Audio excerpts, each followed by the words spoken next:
Arceson Magdapio as the begin letter king favorite Chanel on the outside. Perfection is moving up on the outside. Fighter in the wind.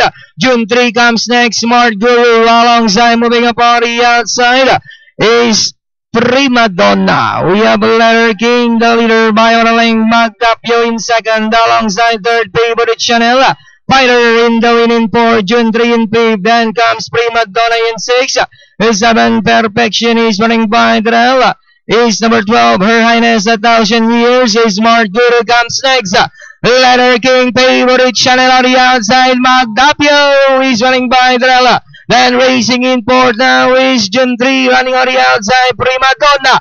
Letter King still in front by our Hapalenga. And in second, Magdapio, June 3, favorite Chanel and Prima Donna. Letter King, Magdapio, favorite Chanel, Prima Donna. Then here comes Spider in the wind. But it's still Letter King by our Hapalenga. Magdapio, favorite Chanel is on the outside.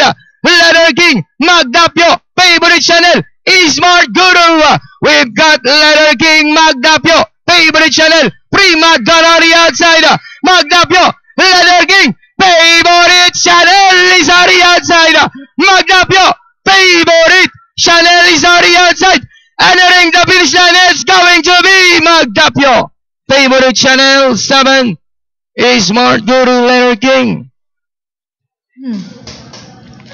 Barangkalista for our race number 5, our unofficial winners, entry number 2, that is Magdapio, skippered by Don El Comunero.